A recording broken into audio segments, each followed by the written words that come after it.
Hello everybody, I am Diksha Sharma and you are watching commerce.com. In this lecture we will study here basic accounting concept. This is part 3 of this series. अगर आपने पिछले 2 parts नहीं देखे हैं जिसके अंदर हमने meaning of accounting, objective of accounting, basic concept और बेसिक कॉन्सेप्ट नहीं, वो हम आज पढ़ रहे हैं बेसिक कॉन्सेप्ट तो, और जो बेसिक टर्म्स हैं जो अकाउंटिंग में यूज़ करते हैं वो नहीं देखे हैं तो पहले उन्हें देखो और उसके बाद ये लेक्चर देखना. ओके, सो सीरीज़ में एक भी चैप्टर मिस नहीं होना चाहिए. So let's just start this lecture. और उससे पहले वीडियो को लाइक कर दो, अटेंडेंस लगाओ जल्दी से और चैनल को सब्सक्राइब कर दो अगर नए हो तो. ओके, अब जर्नली एक्सेप्टेड अकाउंटिंग प्रिंसिपल ये क्या होते हैं, यानी कि ऐसे प्रिंसिपल्स, ऐसे रूल्स कुछ जो कि सभी ने मिलकर एक्सेप्ट कर लिए हों कि ठीक है हम इन्हीं के दायरे में रहकर अपनी अकाउंटिंग को करेंगे, है ना. जैसे कि कुछ रूल्स बना दिए कंट्री के अंदर, जैसे हमारा कॉन्स्टिट्यूशन है, एग्जाम्पल लेते हैं तो हम सब क्या करते हैं, उस कॉन्स्टिट्यूशन के जितने भी एक्ट्स हैं, प्रिंसिपल्स हैं, रूल हैं, उनको फॉलो करते हैं ना. और अगर वो तोड़ता है कोई तो उसको क्या मिलती है, सज़ा. इसी तरह अकाउंटिंग में भी रूल्स होते हैं जिन्हें फॉलो करना होता है, जिनके मदद से हम अकाउंटिंग को प्रिपेयर करते हैं, है ना. और अगर कोई इन रूल्स से अलग अकाउंटिंग करे, यानी कि उसमें कुछ इनको फॉलो ना करे तो उसको भी क्या मिलेगी, सज़ा मिलेगी, राइट. तो अब देखते हैं. In according to maintain uniformity and consistency in accounting record, certain records और principle have been developed which by generally accepted by accounting profession. अब देखो कि कुछ ऐसे रूल्स होते हैं, ये रूल्स वैसे बनाए क्यों जाते हैं ताकि सभी अकाउंट्स, चाहे वो मेरी कंपनी है या किसी और की है, उनमें यूनिफॉर्मिटी हो, एक जैसे अकाउंट्स दिखे, है ना. और उनमें कंपेयर भी तो तभी कर पाएंगे, हम कैसे पता लगाएंगे कि एक्स की कंपनी ज़्यादा ग्रो कर रही है या वाई की, जब वो एक ही तरह से अकाउंट प्रिपेयर कर रहे हो, है ना. तो यूनिफॉर्मिटी रखना, कंसिस्टेंसी रखना, ताकि कंसिस्टेंसी बनी रहे कि अच्छा लास्ट ईयर हमने ये प्रिंसिपल यूज़ किया था और इस साल हम कोई और चीज़ दूसरे ही तरीके से अकाउंट्स बना रहे हैं. तो इस तरह से कंसिस्टेंसी कैसे रहेगी, कैसे पता लगा पाओगे कि पिछली बार प्रॉफिट किस वजह से ज़्यादा था, कि आपके कुछ घपले की वजह से ज़्यादा था या फिर सच में ज़्यादा था. ठीक है, तो वो चीज़ें कैसे आएंगी जब आप एक ही प्रिंसिपल से, एक ही तरह के रूल्स से आप अपने अकाउंट्स को प्रिपेयर करोगे. तो अब यहाँ पे पढ़ लेते हैं सब कुछ. इन certain rules and principle have been developed which are generally accepted by which are generally accepted by profession, जो कि अकाउंटिंग प्रोफेशन है उसके अंदर एक्सेप्ट किए होते हैं. These rules are called different name such as principle, concept, conventions और assumptions. अगर देखो इनको अलग अलग नाम भी दे रखे हैं इन रूल्स को, जैसे कभी कॉन्सेप्ट बोल देते हैं, प्रिंसिपल बोल देते हैं, लेकिन है क्या ये GAAP, generally accepted accounting principle. So basic accounting concept are referred to fundamental ideas और basic assumption. मतलब एक बिल्कुल बेसिक चीज़ नहीं होती, जैसे कोई भी चीज़ शुरू करने से पहले आपको बेसिक पता होने चाहिए. अगर कंप्यूटर सीख रहे हो तो उसके बेसिक्स आपको पता होने चाहिए, अच्छा ये हार्डवेयर है, ये सॉफ्टवेयर. इसी तरह से ये रूल्स है. समझ में आया, इतना क्लियर है. ओके, सो अब चलते हैं अपनी नेक्स्ट स्लाइड के ऊपर जहाँ पर हम पढ़ेंगे कॉन्सेप्ट. अब इनकी डेफिनेशन क्या है, ये जो छोटी मोटी चीज़ें हैं वो आप देख लेना. मैंने बता दिया है कि एक नट शेल में कि किसे बोलते हैं. अब हम सीधे चलते हैं कॉन्सेप्ट के ऊपर कि जिसमें बेसिक कॉन्सेप्ट हैं कौन कौन से important. Business entity, money measurement, going concern, accounting period, cost, dual aspect, revenue, matching, full disclosure, consistency, और कन्वर्टिज्म, मैटरलिटी और ऑब्जेक्टिविटी. अब इनका एक्सप्लेनेशन देखते हैं. कितने हुए ये, आई थिंक 13 है. अब देखो सबसे पहले है business entity concept. Business entity concept का मतलब क्या है कि आप और बिजनेस दोनों अलग हो. बेशक आपने इसमें कैपिटल इन्वेस्ट की है, यानी कि एक्स जो है ऑनर है, ओके, बिजनेस का ऑनर है, लेकिन बिजनेस वो खुद नहीं है. मतलब समझ में आया कि जब हम ऑनर को बिजनेस नहीं मानेंगे, ऑनर अलग है, बिजनेस अलग है। जो बुक्स बनाएंगे वो हम किसके नज़रिए से बनाएंगे? बिजनेस की नज़र से। अगर ये एक्स इस बिजनेस में से 50,000 रुपये निकालता भी है ये बोलकर कि मैंने ही तो लगाए थे, तो हम इसे क्या कहेंगे? हम इसे ये नहीं कहेंगे बिजनेस ने खर्चा किया, हम कहेंगे कि ड्राइंग की, जो ऑनर था उसने ड्राइंग की है ये, ठीक है। तो क्लियर हुआ?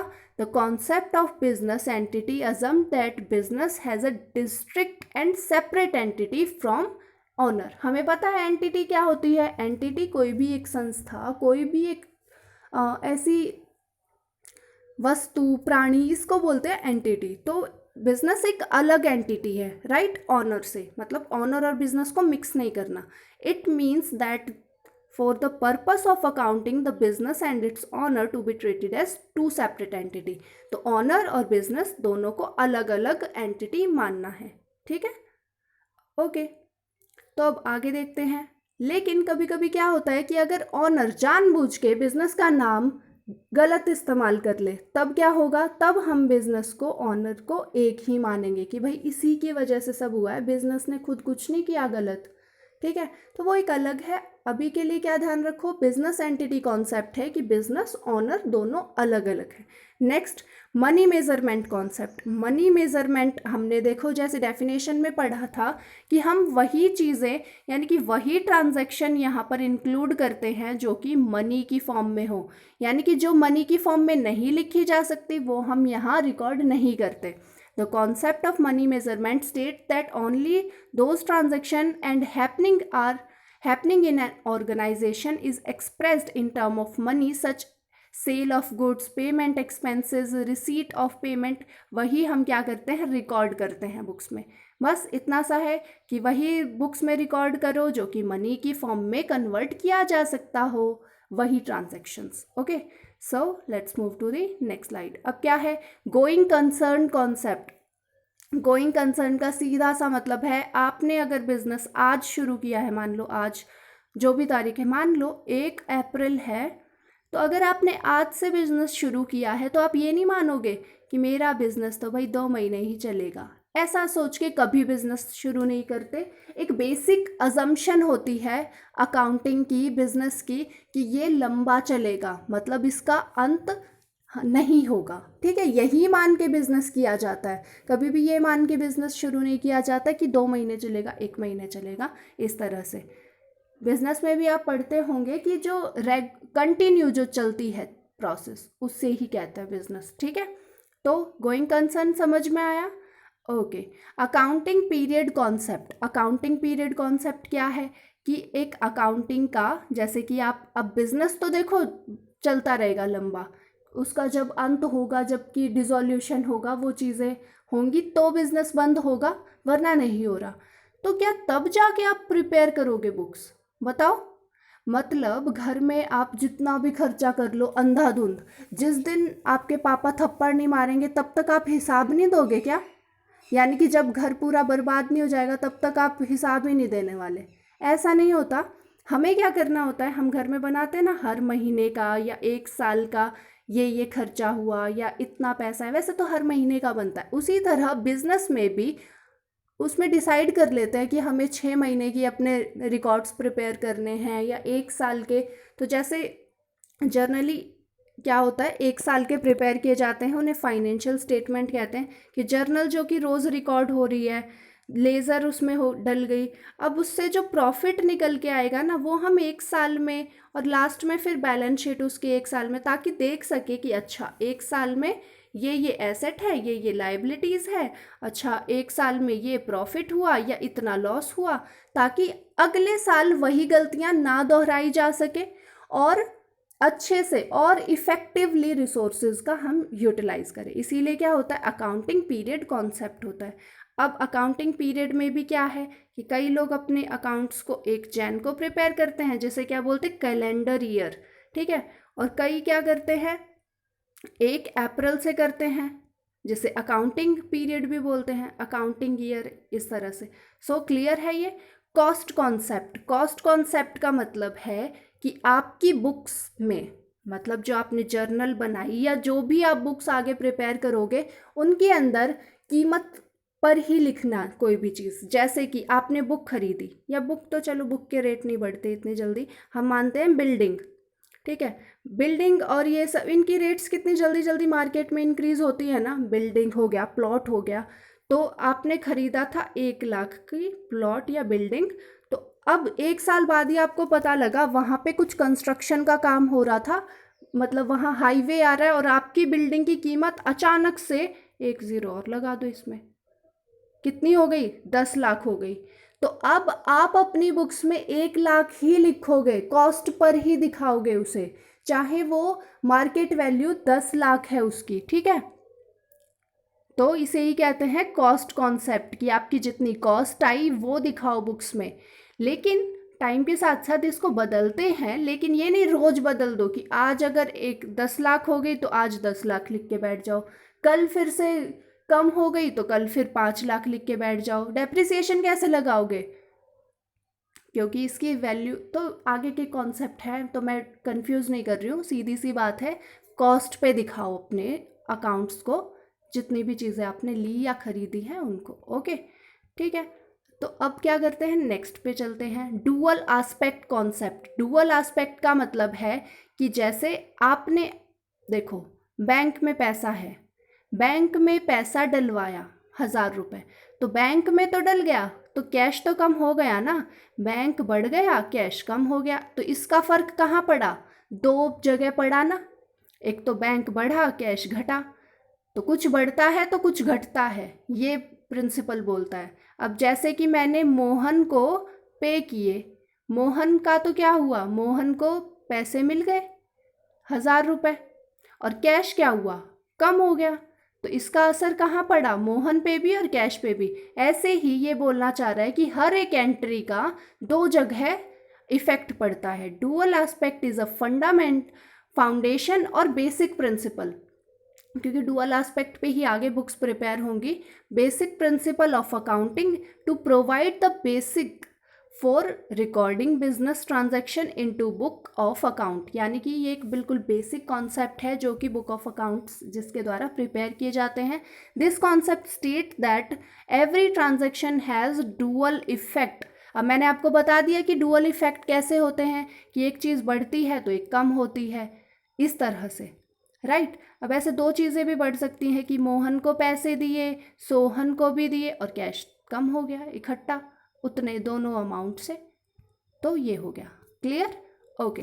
तो चलो अब नेक्स्ट एंट्री पे, और हाँ उसमें ये याद रखो कि उसी पीरियड के लिए, ये नहीं कि आपने मोहन को पैसे दिए और आप कैश की एंट्री बाद में करो, जिस दिन आपने बोल दिया कि दिए हैं उस दिन की ही एंट्री हो, वो दोनों जगह सेम पीरियड पे इफेक्ट पड़ना चाहिए, राइट।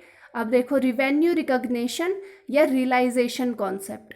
अब इसके अंदर क्या है, the concept of revenue recognition require that revenue for a business transaction should be include accounting record only. मतलब क्या है रिकॉग्निशन का मैं आपको सिंपल टर्म्स में ही बताती हूँ, कि जो रिवेन्यू है ना, जैसे जब तक कि मैंने अभी लास्ट में भी बताया कि जिस दिन पैसा आ रहा है उस दिन नहीं लिखो। जैसे आपने सेल की ना, तो सेल जिस दिन की आपने उसी दिन की एंट्री बनाओ, 12 तारीख की। ये नहीं, बेशक आपने क्रेडिट में बेची कैश में बेची, उससे कोई मतलब नहीं है, सेल हो गई ना, आपसे ऑनरशिप चली गई ना, तो एंट्री होगी, ठीक है। इसका मतलब ये है कि अगर कैश नहीं भी आया है उस दिन तो भी एंट्री होगी उसी दिन की। तो इस पे रिवेन्यू रिकॉग्निशन का फ़र्क पड़ता है, ना कि कैश का। आप एंट्री करो टाइम टू टाइम, कैश आएगा तब कैश की एंट्री कर देना, ठीक है। तो the concept revenue recognition require the revenue for business transaction should be include the accounting record only when released. मतलब जिस दिन वो अकाउंट में कोई भी काम हुआ उसी दिन एंट्री कर दो। ये नहीं कि जिस दिन कैश आएगा, जैसे कि आपने कहा कि मुझे एक्सपेंस इस महीने के पे करने हैं तो एंट्री कर दो, बेशक आप उसे पैसे देने वाले हो 4 दिन बाद, तो उस दिन कैश की एंट्री कर देना, ठीक है। तो इस तरह 2 एंट्री हो जाएंगी जब, लेकिन एंट्री टाइम टू टाइम होनी चाहिए। सो रिवेन्यू क्या होता है, हमने लास्ट लेक्चर में भी देखा, revenue is a gross inflow of cash जो ग्रॉस इनफ्लो आता है ना कैश का किसी भी चीज़ को, सर्विस को, गुड्स को बेचने के बाद, तो उसे बोलते हैं रिवेन्यू। और ये रिलीज़ कब होता है? जब हमारे पास से उसकी ऑनरशिप चली जाती है, रिलीज लीगल राइट हमारे पास से चले जाएं उसी दिन। तो ये सब समझ में आया? ठीक है, तो सारी चीज़ क्लियर हुई कि सेल जिस दिन हो उसी दिन की एंट्री कर दो। अब मैचिंग कॉन्सेप्ट, मैचिंग कॉन्सेप्ट क्या होते हैं? मैचिंग कॉन्सेप्ट है जैसे ये आपस में इंटरलिंक है, तो आप ये मत कंफ्यूज मत होना। मैचिंग कॉन्सेप्ट है कि जिस दिन की एंट्री है ना, जिस दिन आपने कोई काम किया, जैसे कैश दिया, तो क्यों दिया कैश, उसकी भी एंट्री उसी दिन करो। यानी कि कैश आपने दिया मोहन को, तो मोहन के में से, मोहन के अगर 1000 प्लस हो रहे हैं तो कैश के भी 1000 माइनस उसी दिन करो। ठीक है, ताकि डेबिट और क्रेडिट दोनों मैच रहें। Right, it state that expenses included in the accounting period should be match with revenue. तो जो एक्सपेंस है वो रिवेन्यू के साथ मैच होने चाहिए। आई बात समझ? ठीक है, it flows this revenue and expenses included to earn these revenue must belong to same accounting period, और उसी सेम अकाउंटिंग पीरियड पे होने चाहिए मैच। ये नहीं कि आपका कैश किसी और दिन मैच हो रहा है, मोहन किसी और दिन। तो इस तरह से मैच होने चाहिए सारी एंट्रीज, यानी कि डबल जब एंट्री कर रहे हो ना तो सेम डेट की होनी चाहिए। तो यहाँ तक क्लियर है मैचिंग कॉन्सेप्ट डेट वाइज। अब full disclosure concept, full disclosure का मतलब है कि जितने भी आप अकाउंट्स प्रिपेयर कर रहे हो ना, उनका क्या होता है कि वो क्यों प्रिपेयर किए जाते हैं? ताकि डिसीजन लिए जा सके, जो मैनेजमेंट है ना वो डिसीजन अच्छे से ले सके। तो इसीलिए तो आप अकाउंट्स प्रिपेयर कर रहे हो। तो उन तक इन्फॉर्मेशन ठीक से पहुंचाने के लिए, अब जैसे कौन कौन है उसको जिन्हें ज़रूरत होती है, हमने लास्ट क्लास में देखा था, लास्ट से लास्ट यानी कि फर्स्ट लेक्चर में, कि गवर्नमेंट को ज़रूरत होती है, जो हमारे शेयर होल्डर्स हैं उनको ज़रूरत होती है रिकॉर्ड्स की, क्योंकि तभी वो इन्वेस्ट करेंगे। जो हमें लोन देने वाले हैं उनको भी तो चाहिए रिकॉर्ड्स, कि वो तभी देखेंगे कि अच्छा इनको प्रॉफिट हो रहा है, तभी फिर हम इनको आगे देते हैं, तभी तो पैसा वापस देने लायक है या नहीं है ये पता लगेगा। तो उन्हें डिस्क्लोज़ करो अपनी बुक्स, ये एक कॉन्सेप्ट है।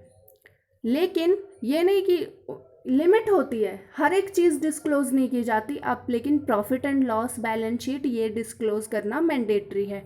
The principle of full disclosure require that all material and relevant fact, जो भी रेलिवेंट इन्फॉर्मेशन है ना, जो ज़रूरी है वो सारी क्या करो, डिस्क्लोज कर दो।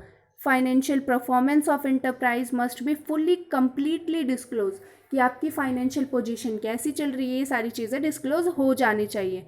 और उसके साथ फुट नोट्स दे दो कि ये चीज़ें हैं, इन पे केस चल रहा है, ये सारी चीज़ें। This is to be enable the user to make correct assumption. तो ये है कि जो यूज़र है ना उसको एक सही अजम्पशन मिल जाती है कि अच्छा ये इस तरह की बिजनेस है। तो फुल डिस्क्लोजर हो गया। अब देखो नेक्स्ट चलते हैं। ओके, अब नेक्स्ट यहाँ क्या है, कंसिस्टेंसी कॉन्सेप्ट। कंसिस्टेंसी होनी चाहिए आपके अकाउंट्स में।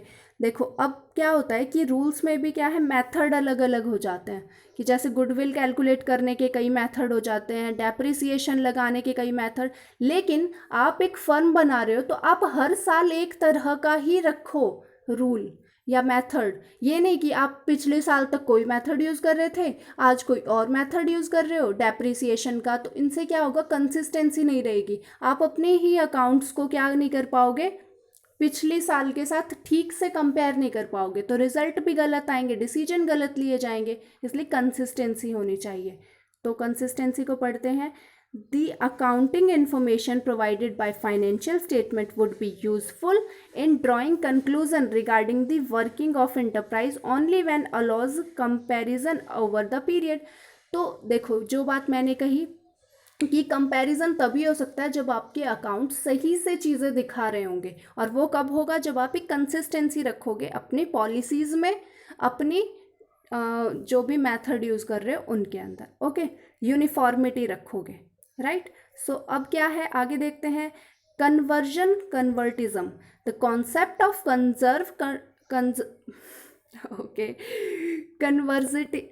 कंजर्वेटिज्म, ये मुझसे बोला ही नहीं जा रहा।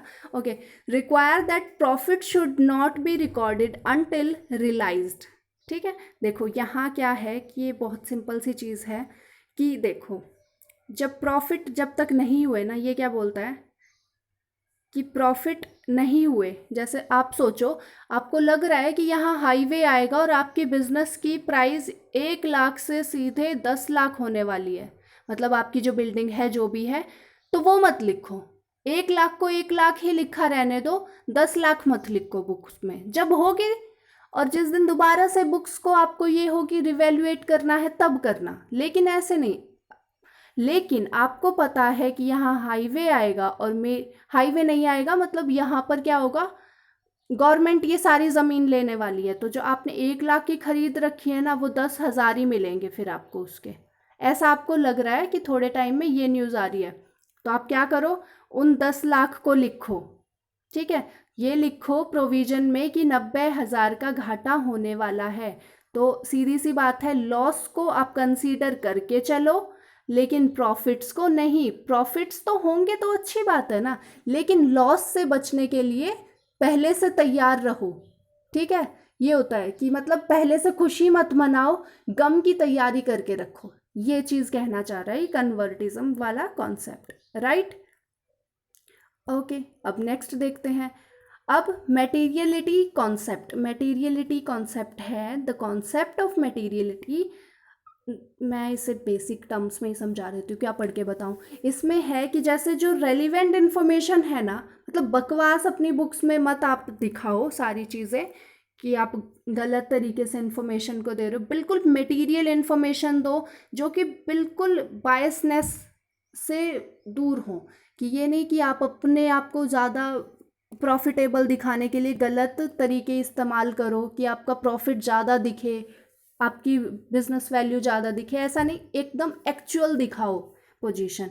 The concept of materiality requires that accounting should be material fact, तो उसमें मटेरियल फैक्ट्स होने चाहिए। अब कोई फैक्ट मटेरियल कैसे है, any fact would be consider as material if reasonably believe knowledge influence the decision.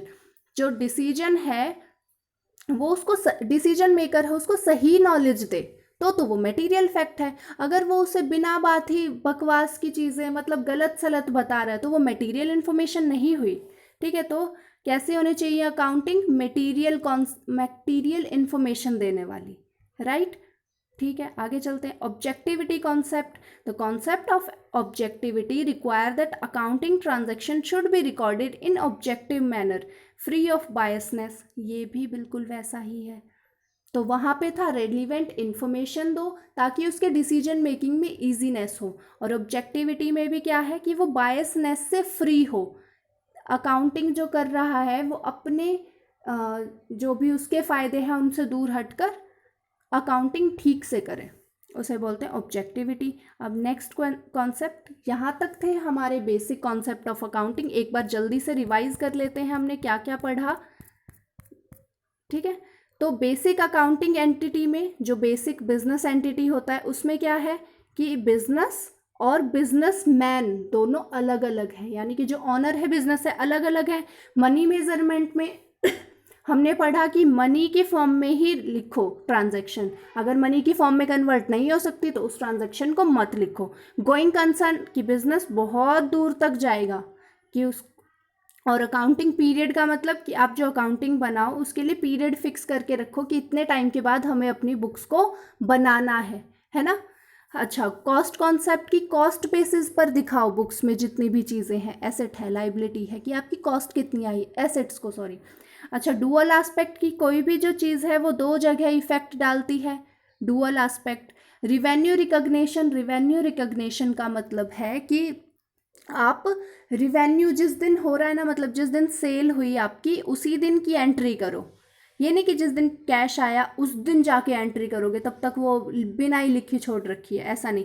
Matching concept, matching का मतलब है कि डेबिट और क्रेडिट दोनों साइड मैच करनी चाहिए। फुल डिस्क्लोजर, और उसी दिन मैच करनी चाहिए। फुल डिस्क्लोजर का मतलब है कि आप अपने अकाउंटिंग रिकॉर्ड जितने भी ज़रूरी हैं वो डिस्क्लोज करो सभी पार्टीज़ को। कंसिस्टेंसी की सेम मेथड रखो, एक जैसे मेथड को ही यूज़ करो हर साल ताकि उनमें कंपैरिजन हो सके। कन्वर्टिज्म, कन्वर्टिज्म का मतलब है कि आप बिल्कुल एक नॉर्मल इंसान होता है ना, उस तरह से अपने अकाउंट्स को प्रिपेयर करो, उसमें कोई घपले मत करो, फालतू की चीज़ें मत घुसाओ। मटेरियलिटी, एकदम सही सटीक इन्फॉर्मेशन दो सामने वाले को कि उसके जो डिसीजन मेकिंग में उसको आसानी हो। ऑब्जेक्टिविटी, बायसनेस मत करो उसमें कि उसके साथ धोखाधड़ी मत करो अकाउंटिंग में, अकाउंटिंग के साथ, ठीक है। तो यहाँ तक क्लियर हुआ सारी चीज़ें। ओके, सो आपको कैसा लगा लेक्चर कमेंट्स में ज़रूर बताना। अगर कोई चीज़ क्लियर नहीं हुई है वो भी बताना। Thanks for watching, keep learning, keep growing and like this video, hope. And इसके बाद अब ये लेक्चर ज़रूर देख लेना, दिस इज़ आवर प्लेलिस्ट।